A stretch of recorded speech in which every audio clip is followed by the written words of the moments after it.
So we've taken a look back at starter items not too long ago, and you guys seem to really enjoy that kind of video. So today we're going to be remembering active items, the predecessor to Smite's modern day relic system.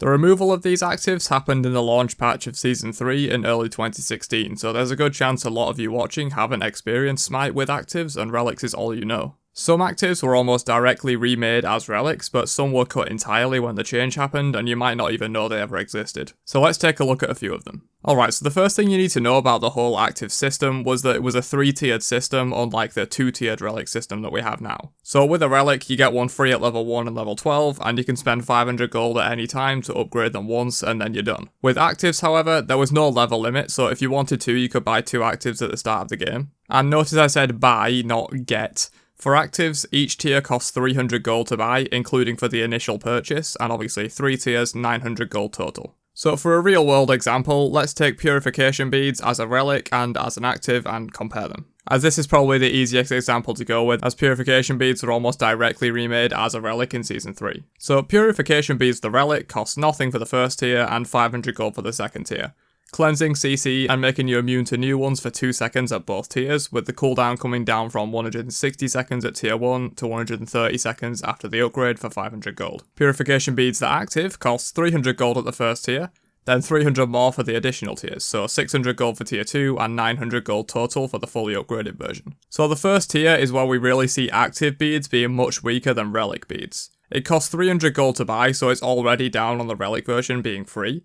But it also had a 20-second longer cooldown at 180 versus 160, and also half the total CC immunity time. Tier 2 is where relics and actives generally sort of seem to even out a bit, especially in this example. The upgraded beads relic costs 500 with a 130-second cooldown, and the active tier 2 costs 600 with a 135-second cooldown, and they had the exact same effect at both of these tiers. So the active version is just slightly weaker with a slightly increased cost and 5 seconds more on the cooldown. So you may be thinking, what made active so great? It's not looking really good for active beads versus relic beads right now. But don't forget we had this additional third tier that relics don't have. This is where actives started to get much more powerful than their relic counterparts at the full upgrade, which makes sense considering you spent 400 gold more for them in total. So at tier 3, relic beads obviously doesn't have a tier 3, and active beads, you reduce the cooldown by a further 45 seconds down to 90 seconds, which was pretty crazy back in the day.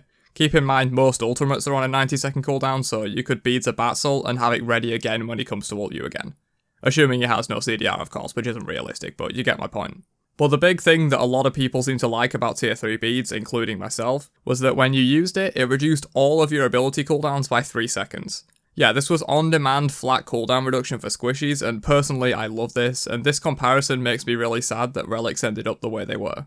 The complexity, depth, and outplay potential with active beads was so much fun. Like, you could use them for the CDR to secure a kill, but then you risk dying because you used your beads on basically nothing, and if you get hit by a CC at that point, you're in trouble. But that was the trade-off you made for making these kind of plays. But yeah, that was just an example of a sort of direct comparison of relics versus actives, so let's move on to some actives that were a little different than the relics we have today. So it wouldn't be a remembrance of actives video without talking about Hand of the Gods, or Hog. This was a hugely popular item for a very long time in Smite's history, both in lanes and in the jungle. I believe at some point in Smite's history there were 3 Hogs being picked up every game on both teams. Jungler, support and solo all picking this item up. So basically this active dealt a huge amount of damage, especially early game, to up to 3 minion or jungle camp targets in a small area around you. The version I could find on the wiki is one of the later nerfed versions that only hit 1, 2 or 3 targets as you ranked it up. But I know for a long time it was 3 targets even at tier 1 and enabled stuff like Loki mid back in the day, as you could just hog the archers at wave 1 and actually clear pretty fast. But wasting an active slot on something that just kills minions means you're worse at teamfighting in that situation, right? Not exactly. So another thing I didn't mention with the beads example because it wasn't applicable there was that actives built like items and some had branching upgrade paths. Hog had a branch at the final tier which allowed for either Fist of the Gods or Wrath of the Gods. Fist was basically the same as Hog, but you stunned enemies in the area. So it was basically an on-demand 1-second stun that can hit gods. This is usually what junglers went into if they built into Hog early, as assassins could use that 1-second stun very effectively. But on the other branch, Wrath of the Gods was the monstrous objective securer that you've probably seen if you've watched any old SPL games or tournaments. This upgrade path dealt 1000 damage to objectives, and this version was the choice for supports and sometimes solo laners, giving them the ability to secure objectives even better than mage ultimates most of the time. You could rush 900 gold into this, which is a big investment, but you could then do stuff like 5-minute gold furies because of its insane effect. This one definitely brings back some memories for me, and I'm sure all of you watching who played back in Season 1 and 2. Oh boy though, I almost forgot about old Blink under the active system. This was a fun one for sure, or not so fun depending on if you were on the receiving end of it. So as with most actives, Blink was a branching tree with two choices, those being Combat Blink and Greater Blink. So I'm sure most of you can guess what Combat Blink did in comparison to modern day Blink. Yeah, you could use it while you were in combat. This was surprisingly not the most broken of the two though, mostly due to its insanely long cooldown at 180 seconds. Yeah, this short range teleport had double the cooldown of most ultimates. But the bigger and badder brother to Combat Blink was Greater Blink. This one was totally whack at certain points in earlier seasons, with its cooldown dropping as low as 45 seconds at times. The cooldown it settled on at its removal date was 70 seconds, which is still pretty ridiculous compared to modern day Blink at 120 seconds. But on a 45 second cooldown it was absolutely stupid and was built on basically every jungler and a lot of supports that could use it well, like Geb or Ymir. I distinctly remember Circuit back in the day with Greater Blink running rampant. Leave your guys' stories below on this one, it should be pretty interesting. So Achilles' Spear was a really interesting active when it was first added. Much like items such as Gladiator Shield, this relic was only a 2-tiered item and cost only 600 gold and built off of the sprint tree of actives. It was almost sort of a pocket Randa's mask on a 30-second cooldown, and for the most part it was trash, but I do remember there being some crazy stats you could do involving Freya and some other characters. Being able to solo camps at level 1 even without Bumba's Mask, the jungle item back then, or even invade enemy camps with the crazy stat boost this item gave you. But of course, with the item being named for Achilles, it had a crippling weak point, and that was taking 30% more damage from gods. So it was definitely a risky pickup, and once you reached late game it was kind of hard to use unless you were already stomping due to the damage increase. While we're on the sprint tree, we may as well take a look at how sprint worked as well. So the sprint we know today can affect an entire team, but back in the day there was a fork in the sprint tree going into either Heavenly Agility, which affected multiple gods and was kind of like the modern day sprint, or Greater Sprint that was just a self buff. Heavenly Agility was obviously very similar to the modern day sprint, but it also granted a 25% healing boost to everyone affected, which was kind of weird and only really useful in niche scenarios. Greater Sprint, however, was on a much lower cooldown at 60 seconds, with a longer duration as well, but of course it only affected you.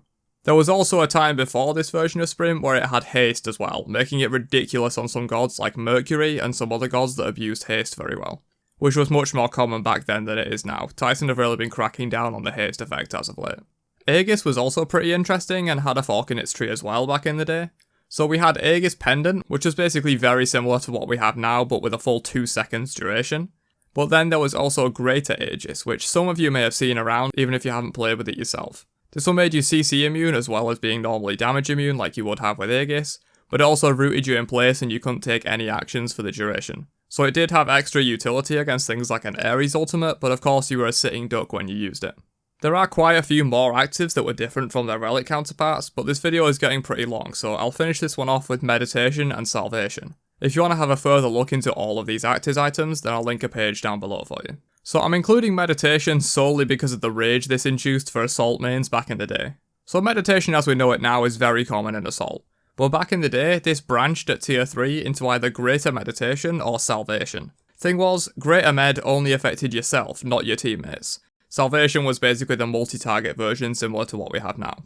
So you'd load into your Assault game and see half your team insta-buy the self-meditation and not Salvation, and run out of Fountain before you can tell them to stop being a selfish cunt, because Salvation was obviously more overall healing and mana restoration. Not to mention, actives cost money out of the gate even for a rank 1 active, so some people would just buy Deathbringer and ignore Meditation entirely, making the situation even worse. I literally remember people ignoring Meditation in Assault back in the day and then spamming out of mana at me because I was the only one smart enough to buy Salvation. Yeah, as you can probably tell, this one struck a nerve with me. I'm sure many Assault mains from back in the day can relate. But anyway, that's all I've got for remembrance of active items. If you did enjoy this video, then please do drop a like before you leave, it really helps out the channel enormously. If you want more Smite history videos just like these, then feel free to subscribe to the channel as well. You instantly demote to Bronze 5 as soon as you subscribe. And if you want to hang out, chat about games, and play some Smite with me and other like-minded people, then join the Discord server. The link for that will be in the description. But anyway, that's it from me. I'll catch you guys in the next video later on. Have a great day, and peace out, you nerds.